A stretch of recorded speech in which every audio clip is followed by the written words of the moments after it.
بسم اللہ الرحمن الرحیم۔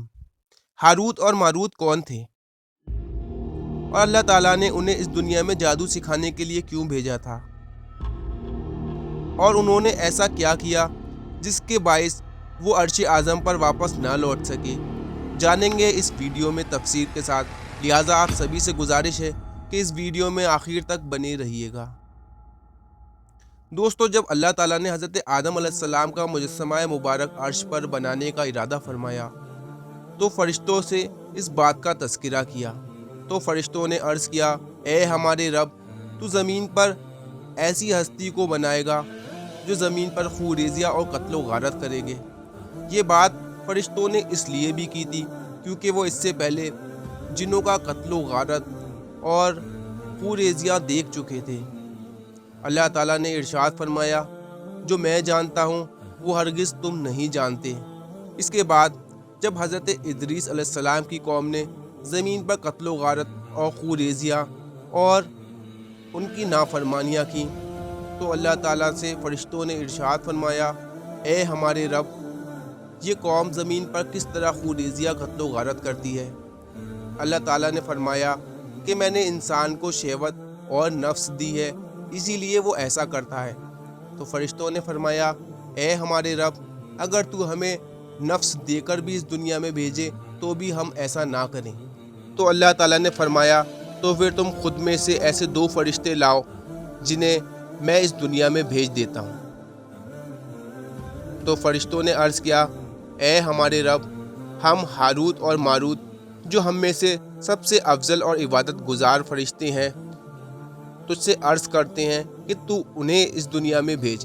لہٰذا اللہ تعالیٰ نے ہاروت اور ماروت کو غصہ اور شہوت دے کر اس دنیا میں بابل نام کے ایک شہر میں شہر کا قاضی بنا کر بھیج دیا، اور انہیں ہدایت کی کہ تم دن میں لوگوں کے بیچ میں فیصلہ کراؤ گے اور رات میں یہ خاص اسم اعظم پڑھ کر عرش پر واپس لوٹ آنا۔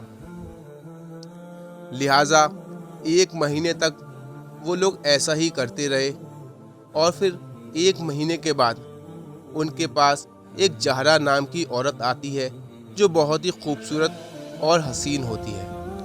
وہ عورت ان لوگوں کے پاس اپنے خاوند کا مقدمہ لے کر آتی ہے، لہٰذا یہ لوگ جب اس کو دیکھتے ہیں تو ان کی نفس غالب آ جاتی ہے ان پر، اور یہ اس سے بدکاری کی التجا کرتے ہیں۔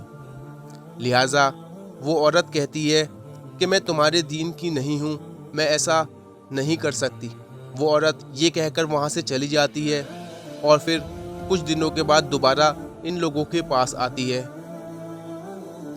تو یہ لوگ پھر سے اس سے اپنی وہی التجا ظاہر کرتے ہیں۔ تو وہ کہتی ہے، تو پھر تم میرا یہ کلمہ پڑھ لو۔ تو وہ کہتے ہیں، نہیں، ہم ہرگز ایسا بالکل نہیں کر سکتے۔ تو وہ کہتی ہے، تو پھر 1 پیالہ شراب کا پی لو۔ وہ کہتے ہیں، شراب پینا بھی اسلام میں حرام ہے، تو لہٰذا ہم ایسا بالکل نہیں کر سکتے۔ تو پھر وہ کہتی ہے، تو پھر تم میرے خاوند کو قتل کر دو۔ وہ کہتے ہیں، ہم ایسا بھی نہیں کر سکتے کیونکہ یہ تو حقوق العباد ہے۔ تو پھر وہ عورت کہتی ہے، تو پھر مجھے وہ اسم اعظم سکھا دو جسے پڑھ کر کے تم عرش اعظم پر جاتے ہو۔ تو وہ کہتے ہیں، ہم ایسا بھی نہیں کر سکتے۔ پھر وہ سوچتے ہیں کہ ہم قتل نہیں کر سکتے کیونکہ یہ حقوق العباد ہے، اور ہم شرک کا کلمہ بھی نہیں پڑھ سکتے کیونکہ یہ ہمیں ایمان سے خارج کر دے گا، لہٰذا کیوں نہ ہم 1 پیالہ شراب پی لیں، یہ اتنا بڑا گناہ نہ ہوگا۔ لہٰذا وہ 1 پیالہ شراب پی لیتے ہیں، اور جب وہ شراب پی لیتے ہیں تو پھر وہ شراب کے نشے میں اس عورت کے ساتھ بدکاری کر لیتے ہیں، اور شراب کے نشے میں اس عورت کو وہ اسم اعظم بھی بتا دیتے ہیں جسے پڑھ کر وہ عرش اعظم پر جایا کرتی تھی۔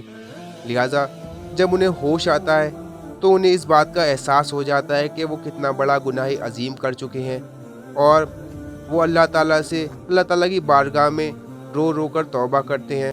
لہٰذا جب وہ دوبارہ عرش اعظم پر جانے کی کوشش کرتے ہیں تو رب تبارک و تعالیٰ انہیں وہ اسم اعظم بھلا دیتا ہے، اور پھر وہ حضرت ادریس علیہ السلام کے پاس جاتے ہیں اور حضرت ادریس علیہ السلام کو اپنا پورا واقعہ بتاتے ہیں، اور کہتے ہیں کہ آپ ہمارے لیے اللہ تعالیٰ سے دعا کریں کہ اللہ تعالیٰ ہمیں معافی عطا کرے۔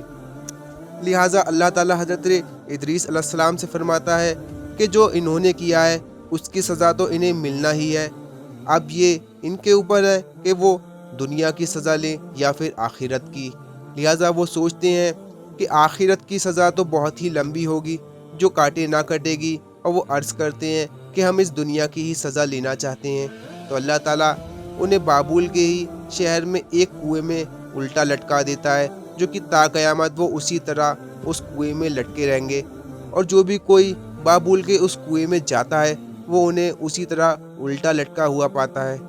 اور جب زہرا نام کی اس عورت نے اس اسم اعظم کو پڑھ کر عرش پہ جانے کی کوشش کی تو اللہ تعالیٰ نے اسے سیارہ بنا دیا، جو کہ زہرا نام کا ایک سیارہ آج بھی آسمان پہ دیکھنے کو مل جاتا ہے۔